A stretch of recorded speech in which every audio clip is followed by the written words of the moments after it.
Amerikada aldandım dostlar və belə falşivi, yəni fake dollar verdilər mənə. İlk baxışda bilinmir, əsl pul kimi görsənir.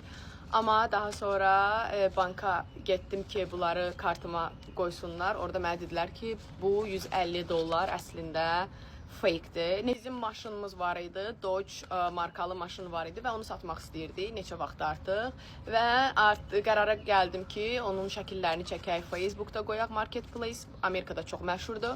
Ora qoyduq və müştəri çıxdı. Müştəriyə də dedim ki, mən istəyirəm nəqd pulla ödəniş eləyəsiz və çünki kartdan karta qoyanda bəzən geri çəkmək olur və o gəldi. Mənim burada səhvim oldu ki, mən sadəcə olaraq ona inandım və pulu saydım, götürdüm və banka gedəndə ki, bu dollarları hesabıma qoysunlar və dedilər ki, bunlar falşivi dollardır və bunun qarşısını almaq üçün nə etmək lazımdır? Öncə, əgər alqı-satqın eləmək istəyirsinizsə, ən yaxşı variant banka gedin.